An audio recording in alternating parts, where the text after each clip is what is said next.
Hello, today I'm going to talk about muscle contraction and the physiology behind it. So, in order to start, we're talking about two proteins that we need to get together in order for the contraction to happen, which is called actin and myosin.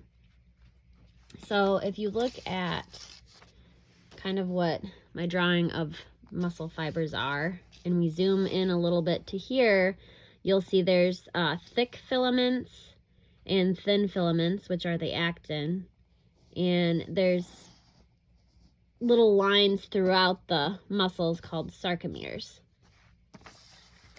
If you zoom in a little bit more, you can kind of see where the myosin tries to bind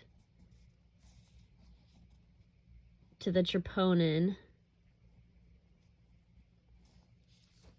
And then if you go in a little bit further, we're going to start at the motor neuron and the motor end plate.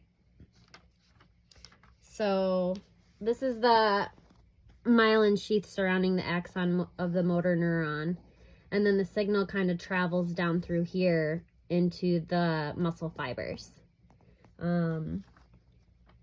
So the neuron system sends a message called actin potential down through these little plates down the motor neuron.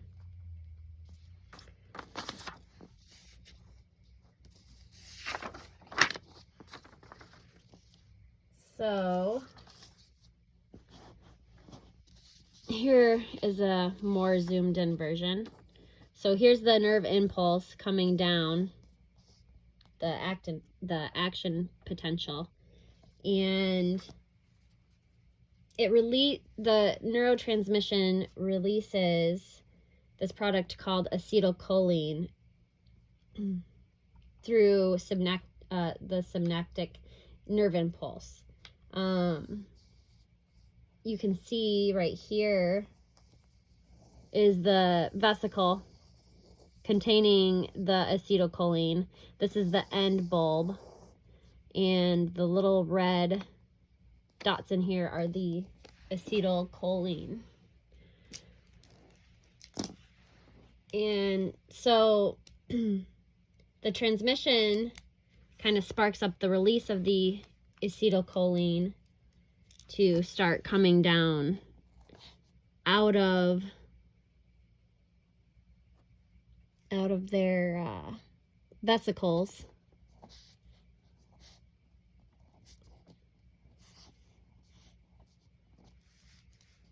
through exocytosis.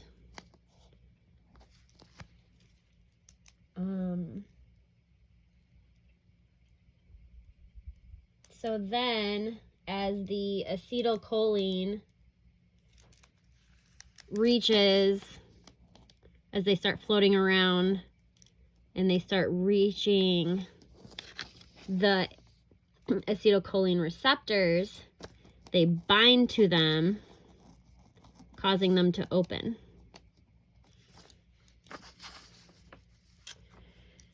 And this then kind of opens them up, causing sodium channels to open, and then sodium will flow into the motor end plate and through the motor end plate and cause depolarization on this side of the cell. So to kind of understand that, here's the muscle fibers. There's this blue thing called the sarcoplasmic reticulum that wraps around the muscle fibers. And when you have calcium, the calcium will go into that area and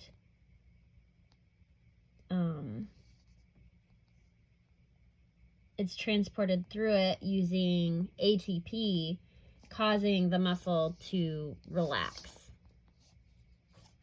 And that creates a high calcium gradient throughout the fiber.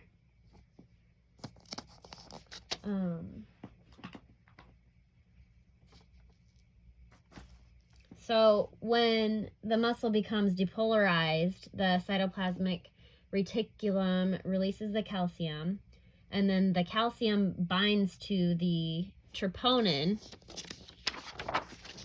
right here,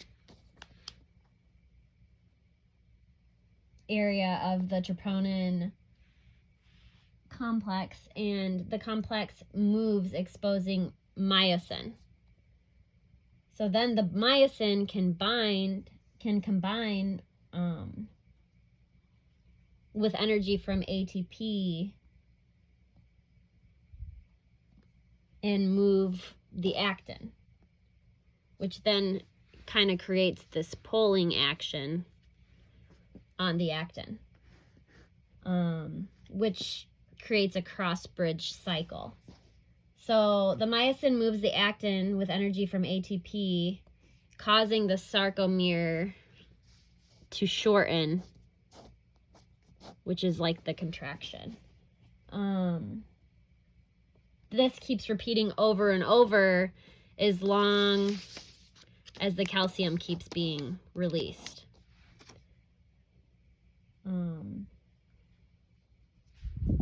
And that's how that works.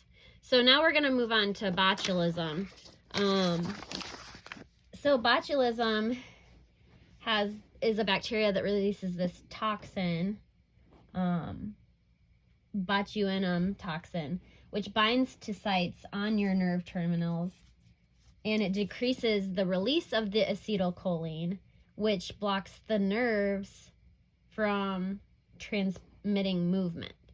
But this can also be a good thing.